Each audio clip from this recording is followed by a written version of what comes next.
All right, great. Well, thank you so much for joining us for our webinar, 12 Scams Targeting Businesses During the Holidays. Obviously, this is a play on the 12 Scams of Christmas, but we thought it was important, that business owners know how to protect themselves this time of year. My name is Katerina Schmieder, and I am the Communications Director for BBB of Upstate New York. I've been here for about 2 years, and just a quick little overview of who we are at BBB of Upstate New York. We're physically located in Amherst, New York, but our service area is much larger than that. We cover the 48 counties in upstate New York, so pretty much everything from here to Albany and in between.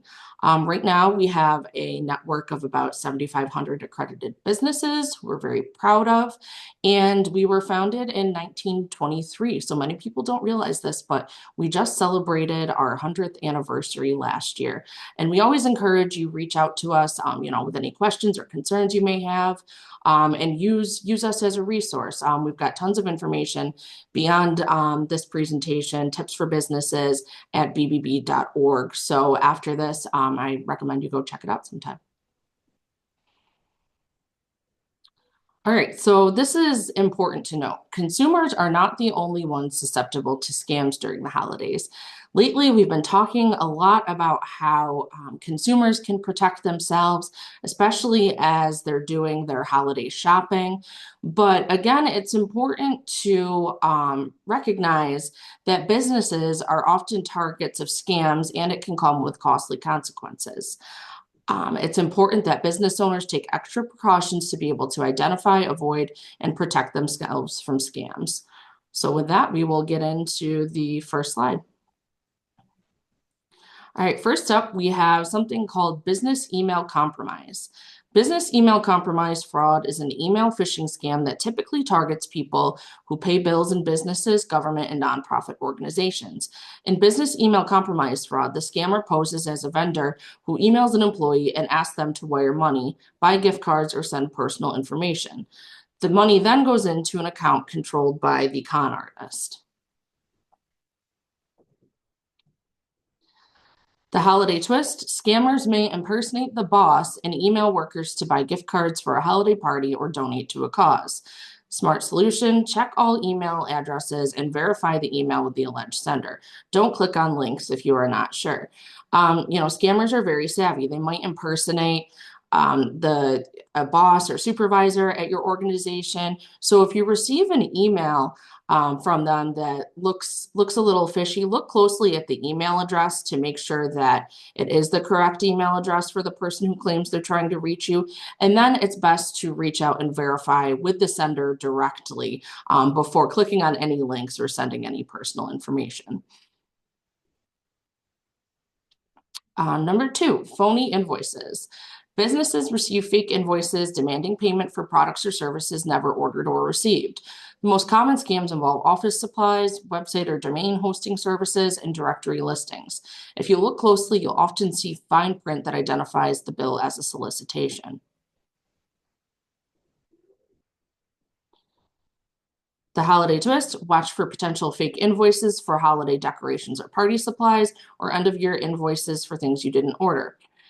And the smart solution, scrutinize all invoices carefully and warn accounting staff of the potential for fake bills. This is something that I think businesses should keep an eye out for, not just around the holidays, but year round. Over the summer, I recall an instance where a local business had been receiving invoices for parts they never ordered, and the scammer claimed that somebody else ordered them via phone, and they ended up losing about $1,500. So it's good to have a policy in place for your employees that handle invoices. A lot of times someone in accounting or the person who would pay those just wants to make sure that it's paid and they get it off their desk. But it's always good to double check and make sure that it actually is a legitimate request first. And if you get one that looks similar to an invoice that would come from a legitimate supplier, but something looks off about the email, reach out to that supplier directly to verify.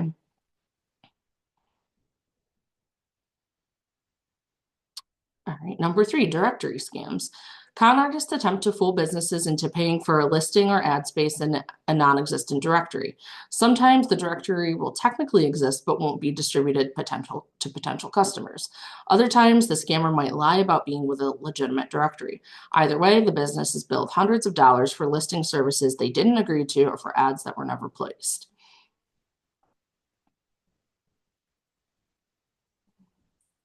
The holiday twist on this, directory scammers may be asking for ads in a 2025 edition of a real directory. And the solution, check that the sender who they say they are. Never click on any untrusted links and only list your business in legitimate directories like bbb.org. And it's funny, we received an email yesterday along these lines asking us if we wanted to purchase leads from a business directory from a local chamber.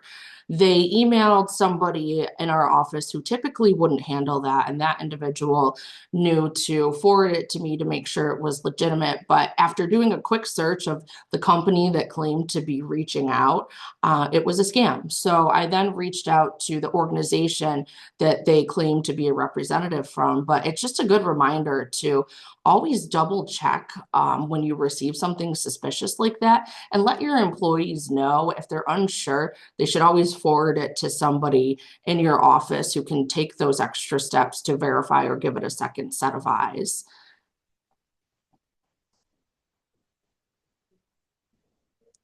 Next, stolen identity. Scammers often pretend to be legitimate companies to trick consumers. Scammers set up fake websites and hijack your company name and address. They may also use brand hijacking, blatant copying, and misusing company logos and website content to impersonate a business and deceive unsuspecting visitors. The company reputation is tarnished when angry customers ripped off by scammers think the real company is responsible. During the holidays, scammers might place ads on social media that rip off your company name or logo, leading to an imposter website. And the solution here would be to monitor your social media and set up alerts for mentions of your company name. We see this a lot with many of the bigger retailers, especially this time of year. You see scammers impersonating companies like Amazon, for example. But if you look closely at those ads, usually the logo looks off because they've tried to recreate it, or something might be spelled incorrectly. So it's always a good idea to just perform a quick search, whether it's on social media, or you can set up Google alerts to see when your business is mentioned, to see what's out there and if there are any websites that might be impersonating you. These types of online purchase scams, for example, are on the rise right now. They were up 125% last year. And it's because scammers are using these misleading social media ads and creating fake websites or lookalike logos. So again, just always something that you should think about, not just around the holidays, but during the full calendar year. Fake charity pitches. Most businesses are regularly asked to donate funds to charitable causes. While many requests are legitimate, small businesses become victims of fraudulent or deceptive charitable solicitation schemes every year. During the holidays, fraudsters might send an email pretending to be a major charity in need of donations for the holidays. And the solution, research charities and see more giving tips at give.org. I know a lot of individuals and businesses are incredibly generous throughout our community, especially during the holidays. But when it comes to charity, doing your research is so important. You want to make sure that the organization reaching out to you is actually a legitimate charity. We have a directory on give.org that will give you more information on tons of charities, not only locally, but throughout the country. So we'd encourage you to do your research first. And then, I always tell everyone, be wary of any high pressure sales tactics. If you get a call or an email from a supposed charity pressuring you to donate on the spot, it's a good idea to hang up. Any legitimate charity will allow you to take your time and do some research before making a donation. Number 6, phishing scams. Phishing scams attempt to steal sensitive information about your business. These scams often appear to be legitimate emails or text messages. However, when you click on the link, you download a virus that captures personal information or leads a form that asks for bank account or credit card details. For the holidays, scammers may send a virtual card or funny holiday video that looks like it's from a legitimate company or employee. And the solution would be to be leery of unsolicited messages and don't click on links. Instead, hover over the link with your cursor to see the real address. Phishing scams have been around since the 90s, and they've only grown more sophisticated over time. This is something that we're having reported to us in record numbers, unfortunately. Scammers have now started targeting people via text message. And, this applies to consumers and business owners as well. I mean, I get text messages at least once a week now claiming that excuse me, there's a problem with a package that I've ordered and I have to re-enter shipping or payment information. And, they're able to target and extract money from so many more victims this way. And they're using AI to help craft messages that appear to be more legitimate. From 2022 to 2023, phishing scams doubled, or reports that we received. And I don't have final numbers yet, but we were on track to break another record in 2024. So always a good idea to be on the lookout for these, whether it's via text message or email, and also tell your employees to be on the lookout for these as well. Number 7, office supply scams. Businesses receive an unexpected call or text from someone claiming to represent a supply company with which the firm often does business. The scam caller will try to sell the business surplus merchandise at a reduced price, citing a cancellation or overorder by another purchaser, and the merchandise doesn't exist. All right, our holiday twist on this one. The fake supply company claims to be having a Black Friday sale or end of year clearance on laptops at a major discount. The solution: be skeptical, hang up, and call the supplier yourself. Of course, you'll want to reach out to that supplier directly through a legitimate phone number to see if there is actually a sale or promotion. But I say this all the time, and it's worth repeating. If something sounds too good to be true, it most likely is. So if you receive an offer that sounds really unrealistic, it's best to just ignore it. All right, bringing us to number 8, coupon books. Small business operators are often approached to participate in coupon book or direct mail promotions. The scam business offers discounts or extras in coupon packs that promoters sell to consumers. Then the terms change or the coupons are not distributed in the right area. The twist this time of year: this could be combined with a directory scam or end of year ad sale. The solution: ensure the coupon book or pack is promoted by someone you trust and the terms and conditions are spelled out. Just do your research. Make sure that the company reaching out to you is legitimate. A lot of organizations will use third parties to handle this type of thing. Just take that extra step to look up the company that's trying to contact you and sell you for a directory or coupon book listing. Number 9, vanity award scams. A vanity award scheme capitalizes on a company's excitement for an award that essentially holds no value.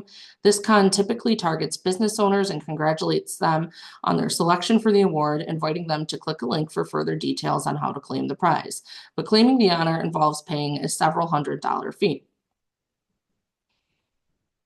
The holiday twist: you've won an award for Business of the Year, and you're so excited about the honor that you don't double check the source and the terms. The solution: always research the organization offering the award and try to avoid getting caught up in the hype.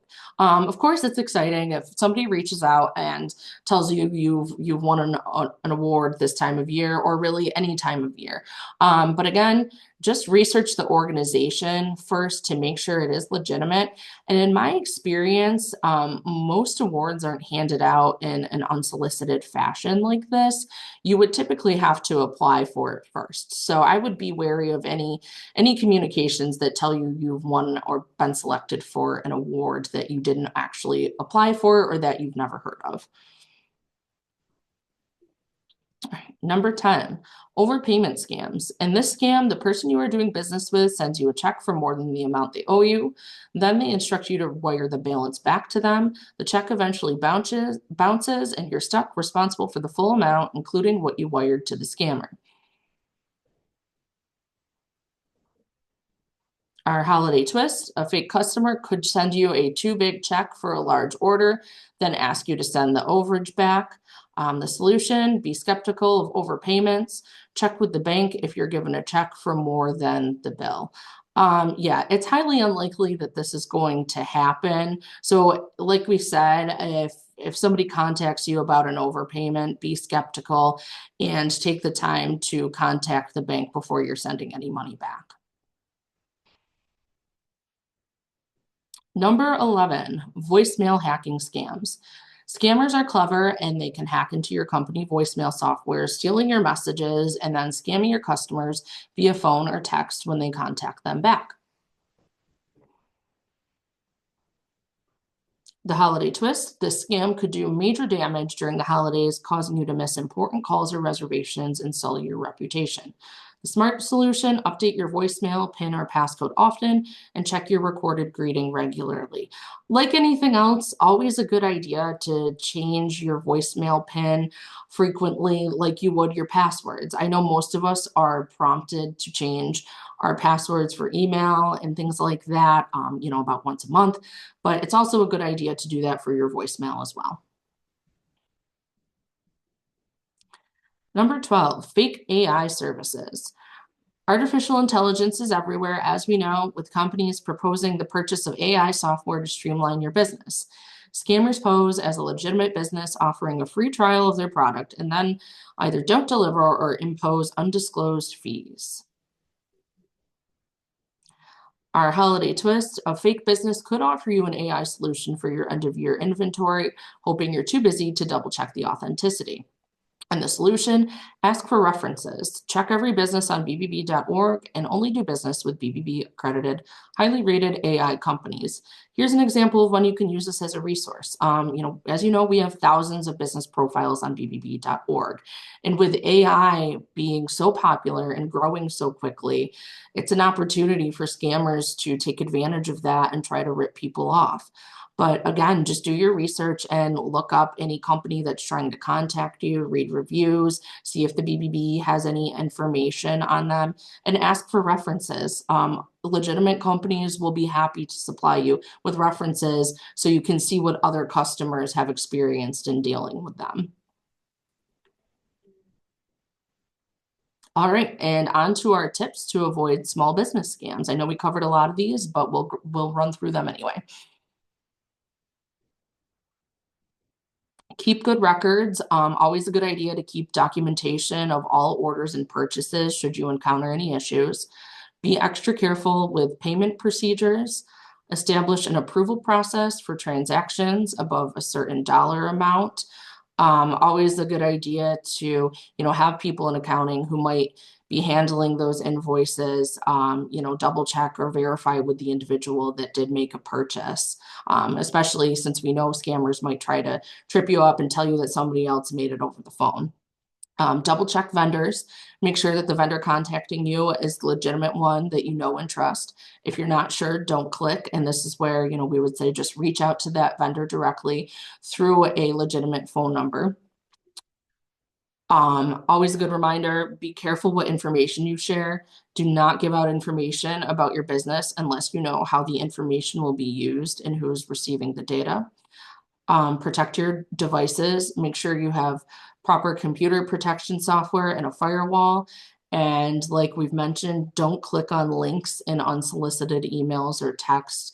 Those phishing scams are happening to everybody right now. So always good to, make sure that you don't click on it, your employees don't click on it, and then they delete the email. Spread the word. If your employees and colleagues know about the scam, they'll be more likely to spot it. So make sure you educate them. And if you do unfortunately encounter a scam, we really would encourage you to share it with us. You can always reach out to me directly, but we would encourage you to use our scam tracker. It's a completely free resource that you can use to report or look up scams, and you can find it at bbb.org/scam tracker. And I always tell people that I know, if they encounter a scam, it can be embarrassing. But you shouldn't feel embarrassed because in this day and age, anybody can be vulnerable, whether you're a business owner, consumer, doesn't matter what age you are. And by sharing your experience, we can then collect the data to know that this is happening in our communities and share that information with the public. All right. Well, thank you so much for attending. We really appreciate it. I know we moved through things pretty quickly there. So, if you have a question, we'll stop the recording now and give you an opportunity to ask. You can either flip your mic on and ask that way, or throw something in the chat box.